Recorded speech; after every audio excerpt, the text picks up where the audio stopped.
नमस्कार। सत्यराज लॉस में आप सभी का बहुत बहुत स्वागत है। आज का टॉपिक है कि पूर्व न्याय का सिद्धांत क्या किसी सूट डिक्री के खिलाफ फाइल्ड अपील पर भी लागू होती है।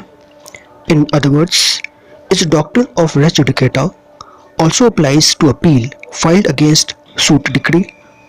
तो फ्रेंड, इस टॉपिक को समझने के लिए अगले स्लाइड पर चलते हैं और एक प्रश्न के उत्तर के माध्यम से इस टॉपिक को समझने का प्रयास करते हैं।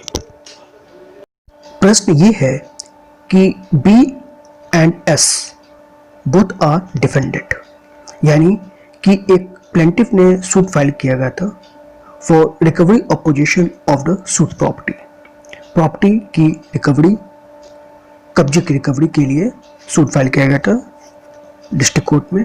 वहाँ पर बी और एस जो है डिफेंडेंट है और अब वो हाई कोर्ट में रेस्पोंडेंट की तरह आए हुए हैं, क्योंकि वहाँ पर सूट जो है सिंगल जज ने डिसमिस कर दिया था। प्लेंटिफ इससे अग्रीव होकर के उस आदेश के खिलाफ हाई कोर्ट में यानी डिवीजन बेंच में अपील फाइल किया। ठीक, in the appeal both B and S व रेस्पोंडेंट की तरह उपस्थित हुए। डिवीजन बेंच ने अपील को अलाउ कर दिया। इससे ग्रसित होकर के जो रेस्पोंडेंट है बिफोर डिवीजन बेंच यानी बोथ बी एंड एस परेशान होकर के वो जो आदेश पारित किया गया था उसके खिलाफ बी ने SLP file before supreme court, S ने भी एसएलपी यानी स्पेशल लिपिटेशन फाइल किया और दोनों का मैटर जो है एसएलपी जब फाइल हुई तो लीव ग्रांट कर दी गई और बी को पहले अपील फाइल करने का मौका मिला और एस को बाद में। और वहाँ पर जो प्लेंटिफ ओरिजिनली जो प्लेंटिफ था उसने उसको विरोध किया बिफोर द सुप्रीम कोर्ट, क्योंकि ये कहते हुए कि अपील जो एस ने फाइल किया है वो डिसमिस हो गया है by the supreme court for non prosecution. ठीक है, यानी कि उसमें सुप्रीम कोर्ट को लगा कि इसमें कुछ है नहीं, इसलिए उन्होंने नॉन प्रोसिक्यूशन आधार पर डिसमिस कर दिया और judgment of the division bench of the high court would operate as res judicata, क्योंकि जब सुप्रीम कोर्ट ने डिसमिस कर दिया है तो यानी हाई कोर्ट का जो जजमेंट है वो रेस जुडिकेटा काम करेगा। और ये भी आर्ग्यू किया गया कि judgment and decree had become final, ठीक है, against B and all defendants in the original suit.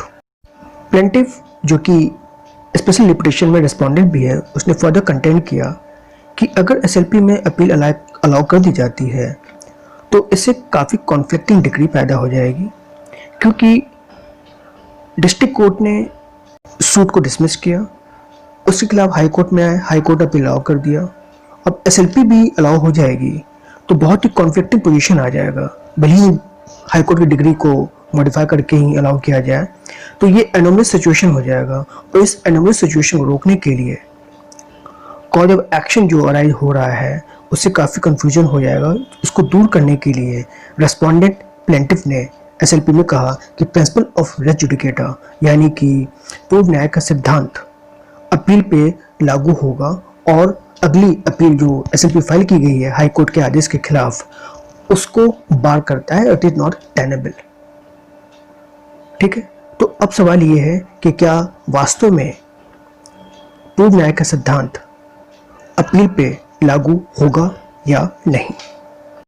पूर्व न्याय का सिद्धांत यानी डॉक्ट्रिन ऑफ रेस जुडिकेटा को देखने के लिए हमें सिविल प्रोसीजर कोड 1908 का सेक्शन 11 देखना पड़ेगा, जो कि कहता है कि res means thing, judicata mean already decided, does it mean things already adjudicated upon, यानी कि वो चीज़ पहले से ही डिसाइड या निर्णित हो चुकी है और वो चीज़ दोबारा कोई भी न्यायालय ऐसे वाद में या ऐसे इशू को ट्राई नहीं करेगी जिसमें मैटर डायरेक्टली और substantially in issue in formal suit, यानी कि कोई भी ऐसा मुद्दा है जो कि परोक्ष रूप से या साधारण तौर पे वो फॉर्मल सूट में पूर्ववर्ती वाद में शामिल थी।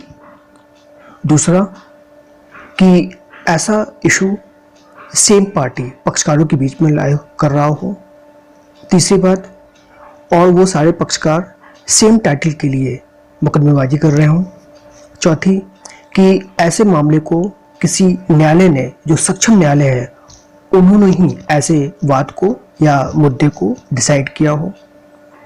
तो ऐसा सब्सिक्वेंट सूट, अगर पश्चातवर्ती वाद जब लाई जाती है, तो ऐसे सूट में ऐसे मुद्दे जब उठते हैं और सब्सिक्वेंटली रेज की जाती है, तो फिर ऐसे मुद्दे को दोबारा नहीं एंटरटेन किया जाएगा।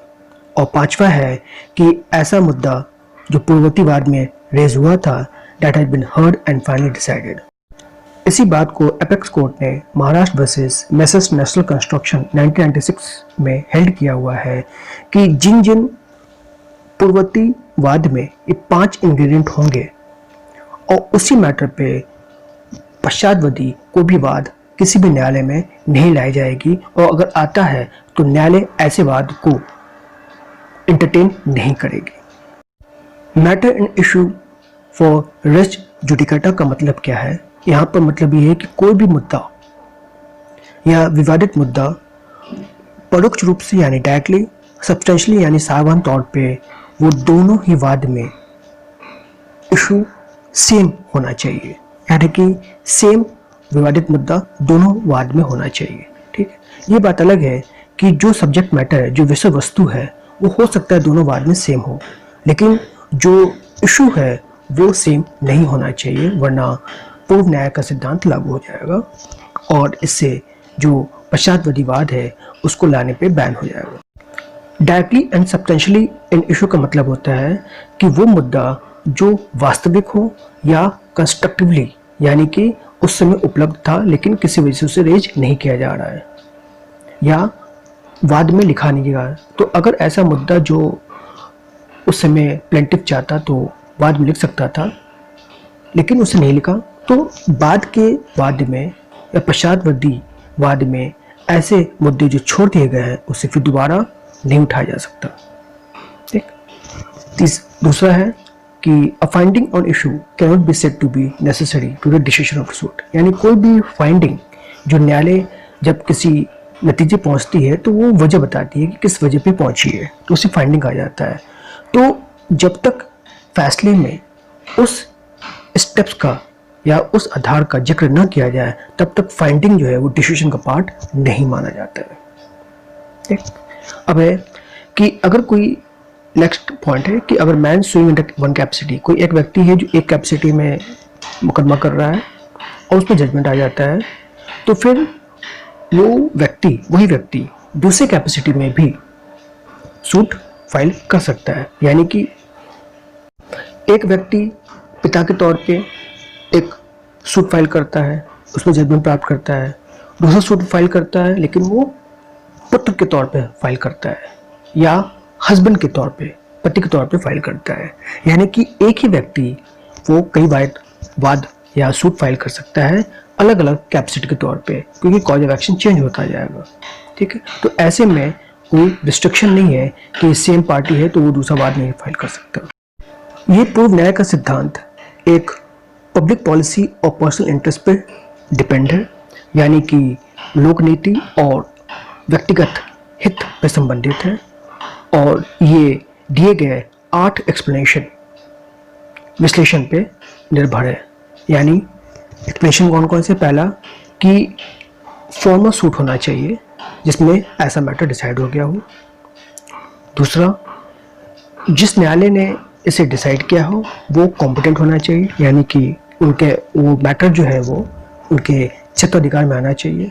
तीसरा, कोई भी एलिज्ड मैटर है अगर वो डिनाइड होता है या एडमिटेड होना चाहिए। अगर फॉर्मल सूट में कोई भी मैटर है या तो उसे डिनाइड हो या तो एडमिट किया जाए। ठीक। चौथा है कंस्ट्रक्टिव रेजुडिकेटा। कंस्ट्रक्टिव मतलब अज्यूम कर लिया जाएगा कि ये मुद्दा है, विवादित मुद्दा है, और उसे अगर प्लेंटिफ उस समय उस अपने वाद में उस मुद्दे को नहीं उठाता है तो फिर उसे छूटे हुए मुद्दे के आधार पर दूसरा वाद नहीं ला सकता। ठीक।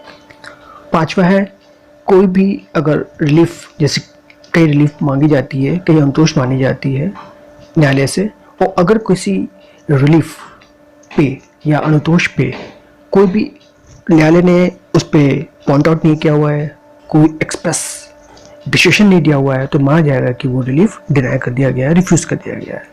छठा है कि इसमें जितने भी हितबद्ध व्यक्ति हैं वो माने जाएंगे कि वो लिटिगेंट है, ठीक है, भले उनका नाम प्लेंटिफ में के तौर पे सूट में आया हो चाहे ना आया हो।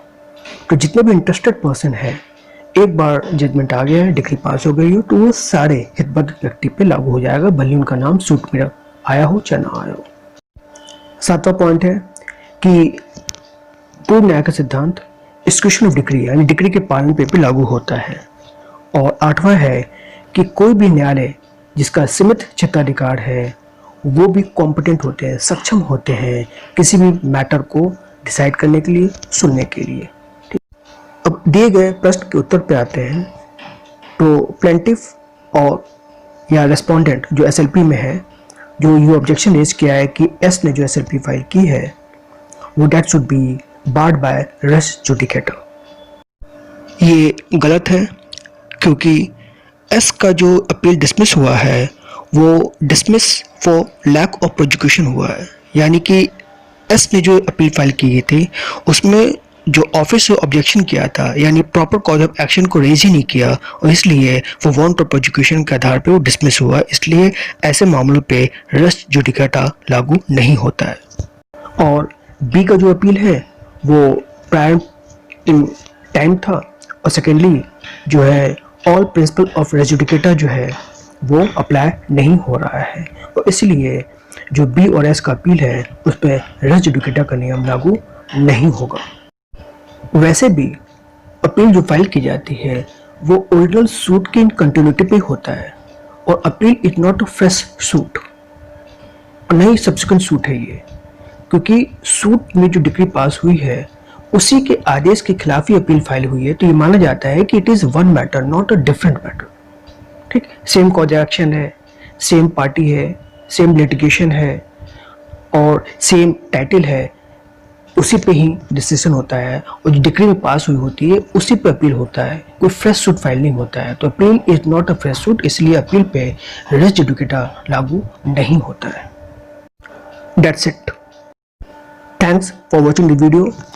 अगले वीडियो पे हम नए प्रश्न, उसके उत्तर, प्रावधान और केस लॉ के साथ आपके समक्ष प्रस्तुत होंगे। तब तक के लिए जय हिंद, वंदे मातरम।